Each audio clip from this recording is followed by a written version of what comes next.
Ukraine के शहर तबाह हो रहे हैं। मारियोपोल में महासंग्राम छिड़ा हुआ है, जहां दोनों ओर से इंच इंच जमीन पर कब्जे के लिए लड़ाई लड़ी जा रही है और इस जंग के कई दर्दनाक पहलू हैं। हजारों लोग, बल्कि कहना चाहिए मिलियंस की संख्या में लोग बेघर हुए हैं। मारियोपोल के फिजाओं में बारूद की गंध है और शहर खंडहर में तब्दील हो चुके हैं। लेकिन यूक्रेन भी पीछे हटने को तैयार नहीं है। तो वहीं प्रेसिडेंट पुतिन ये कह रहे हैं कि मारियोपोल में सरेंडर कर दो वरना मरने के लिए तैयार।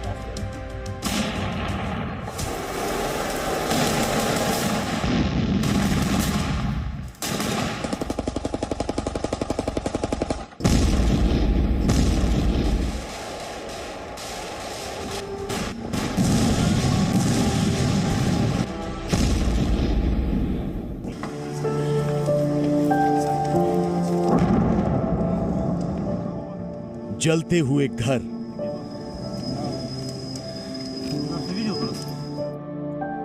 टूटी हुई इमारतें,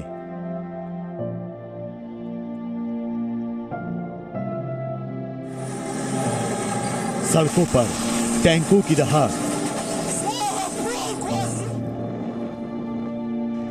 गोलियों और बम धमाकों की गूंज।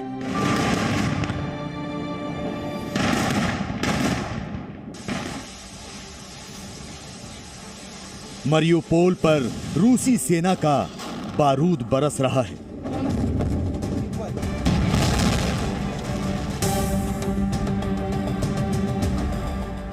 शहर खंडहर में तब्दील हो चुका है।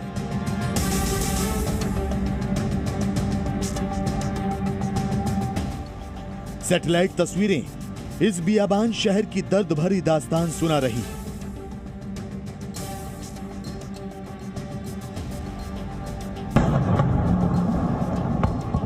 रूस के हमले के बाद मारियोपोल में कितनी तबाही मची है। सैटेलाइट तस्वीरों में जो दर्द ठीक से नजर नहीं आ पाता, वो ये तस्वीरें बता रही हैं। शहर अब शमशान हो चुका है।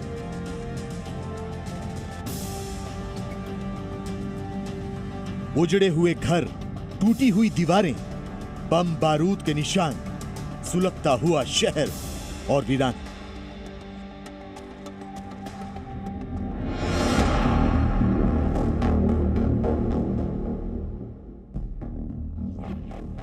मारियोपोल में हर ओर बर्बादी के निशान हैं। लोग अपनी बिखरी हुई जिंदगी को जैसे तैसे समेटने की कोशिश कर रहे हैं, लेकिन जानते हैं कि अब यहां उनके लिए कुछ नहीं बचा।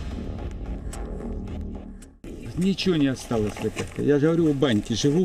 Маленькая банька такая у меня. То печечка и это, то... И все. Крыши нету, ничего нету. Все это. मारियोपोल की ये तस्वीरें डराने वाली। यहां 90% घर हमले का शिकार हुए हैं। 40% घर पूरी तरह बर्बाद हो चुके हैं। मारियोपोल की तबाही समझनी हो तो इन दो तस्वीरों को देख लीजिए। कल तक यह शहर चमक रहा था, लेकिन आज खंडहर हो चुका है। कल तक यहां गगनचुंबी इमारतें थीं, आज बिल्डिंगों का मलबा है। कल तक सड़क पर गाड़ियां दौड़ रही थी, आज उन्हीं सड़कों पर जेड निशान लिए टैंक दौड़ रहे हैं।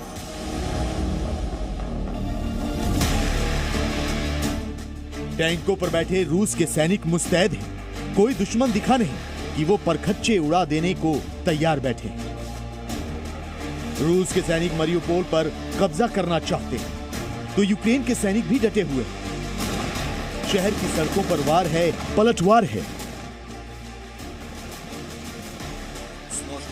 यूक्रेन की सेना का दावा है कि 24 घंटे में रूस ने इस पूरे इलाके में 300 से ज्यादा मिसाइलें दागी। तो वहीं यूक्रेन के बागी डोनेत्स्क पब्लिक रिपब्लिक इस इलाके को यूक्रेन का नामो निशान मिटा देने की तस्वीरें जारी कर रहे हैं। जंग भीषण है और इस युद्ध ने कई लोगों की जिंदगी बर्बाद कर दी है। अपने टूटे हुए घर में खड़ी इरीना पुराने दिन याद कर रही है, जब उनकी जिंदगी में खुशियां थी। आज खुशहाली बीते दिनों की बात है और ये खंडहर उनका आज का सच। एक ओर मरियुपोल के लोगों का दर्द है और दूसरी ओर जंग की आग। रूस को खंडहर हो चुके मरियुपोल में यूक्रेन की ओर करारा जवाब दिया जा रहा है। रूस पलटवार कर रहे यूक्रेनियों को उग्रवादी कह रहा है और इनके लिए पुतिन ने पैगाम दिया है कि सरेंडर करो या मरो।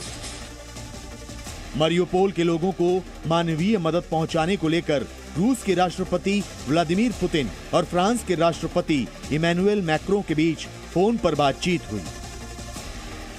बताया जा रहा है कि इस दौरान पुतिन ने मैक्रों को मरियुपोल में मानवीय मदद, लोगों को वहां से निकालने को लेकर जानकारी दी, लेकिन साथ ही साथ पुतिन ने यह भी कह दिया कि हालात सुधारने के लिए मरियुपोल में यूक्रेन के राष्ट्रवादी उग्रवादियों को हथियार डाल देना चाहिए। जाहिर है मरियुपोल पुतिन की साख का सवाल है, पुतिन की शान का सवाल है।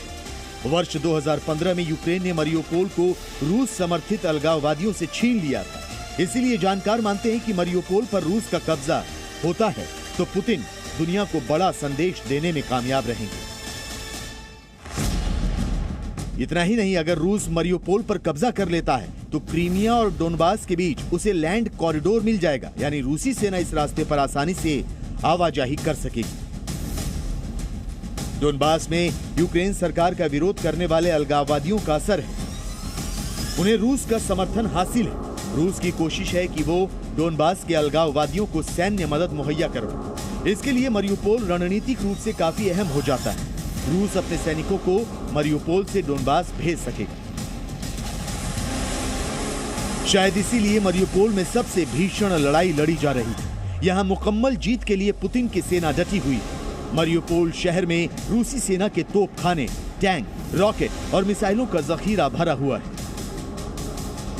पुतिन किसी भी कीमत पर मरियुपोल पर कब्जा करना चाहते हैं और पुतिन ने यूक्रेन को एक तरह से अल्टीमेटम दे दिया है कि मरियुपोल में सरेंडर करो या फिर मरने के लिए तैयार रहो।